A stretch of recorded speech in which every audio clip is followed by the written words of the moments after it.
টাঙ্গাইল জেলার ঘাটাইল উপজেলার দেওপাড়া ইউনিয়নের খাকুরিয়া ব্রিজের অসমাপ্ত কাজ দ্রুত শেষ করার দাবিতে ৪০ গ্রামের মানুষ মানববন্ধন করেছে।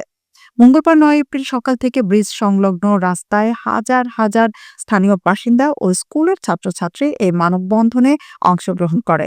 এলাকার জনগণের অভিযোগ, ব্রিজের কাজ সম্পূর্ণ না হওয়ায় গত ৫ বছর ধরে ৪০ গ্রামের মানুষ চরম ভোগান্তির শিকার। তারা জানান, ব্রিজের নির্মাণ কাজ শুরু হয়েছিল বেশ কিছু বছর আগে, তবে ২ বছর ধরে ব্রিজের কাজ বন্ধ রয়েছে এবং সংশ্লিষ্ট ঠিকাদার পলাতক রয়েছেন।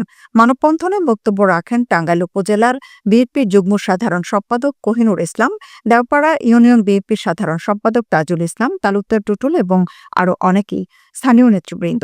বক্তারা দাবি করেন, দ্রুত ব্রিজের কাজ শেষ করা না হলে তাদের আন্দোলন আরো তীব্র হবে। মানববন্ধনে অংশগ্রহণকারীরা তাদের জীবনের ঝুঁকি নিয়ে চলাচল করতে বাধ্য হচ্ছেন এবং দ্রুত ব্রিজের নির্মাণ কাজ শেষ করার জন্য সংশ্লিষ্ট কর্তৃপক্ষের কাছে অনুরোধ জানান।